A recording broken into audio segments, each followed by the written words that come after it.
Hello, and welcome to Rising Phoenix, where you can find information, tools, and hope for everyday mental health struggles. I'm so glad you're here.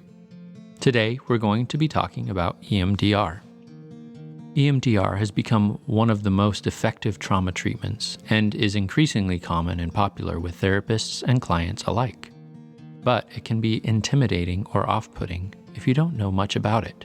So, what is EMDR?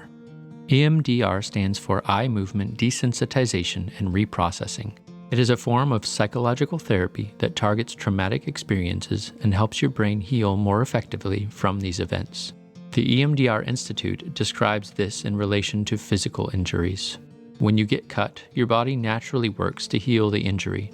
However, if something gets in the way of the cut healing, like an infection or repeated injury, the wound often will become more painful. Once this is dealt with, the healing can resume. EMDR helps to remove mental and emotional barriers to healing from trauma. EMDR uses what's called bilateral stimulation, or ways of engaging both sides of the brain while reprocessing a traumatic event. It is thought that this engages similar biological processes to REM sleep. Through this process, the client is able to begin to make new internal associations, and the painful event is transformed on an emotional level. For example, the individual might now see that they are strong and resilient, where before they felt weak and ashamed. This bilateral stimulation can be done in a few ways. Typically, the therapist asks the client to follow the movement of their hand or lights on a light bar as they move back and forth. Alternatively, the therapist might tap on your hands or use a mechanism called a tapper, alternating left and right. While this stimulation is happening, the therapist will ask the client to hold in their mind different aspects of a traumatic event.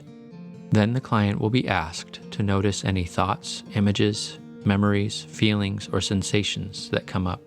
Early on in EMDR, the client is assessed for tools and skills that can help them if they become distressed during treatment. The clinician will then work with the client to teach them several tools that can be used to calm and return to a safe mental space. This is important because when processing traumatic events, clients will often become distressed due to the nature of the event and the brain's response to trauma.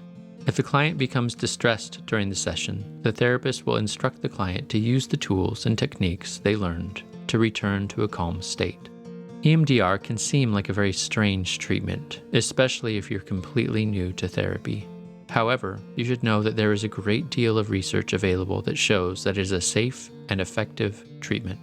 It also has a stamp of approval from the American Psychiatric Association, or APA, and the World Health Organization. If you've been struggling with symptoms of trauma in your life and the things you've tried aren't working, you may consider finding an EMDR therapist. Look in the description for resources to help you get connected with a clinician today.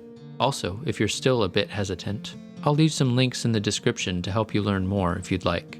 One of those links is a video of an EMDR trainer doing EMDR with a client, so you can see what it looks like.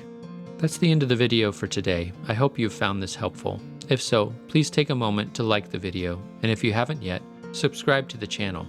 Also, feel free to drop a note in the comments section. I'd love to hear from you, and if you have any suggestions for future videos, tell me.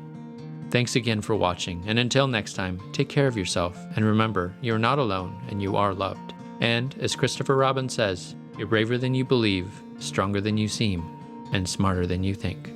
Take care.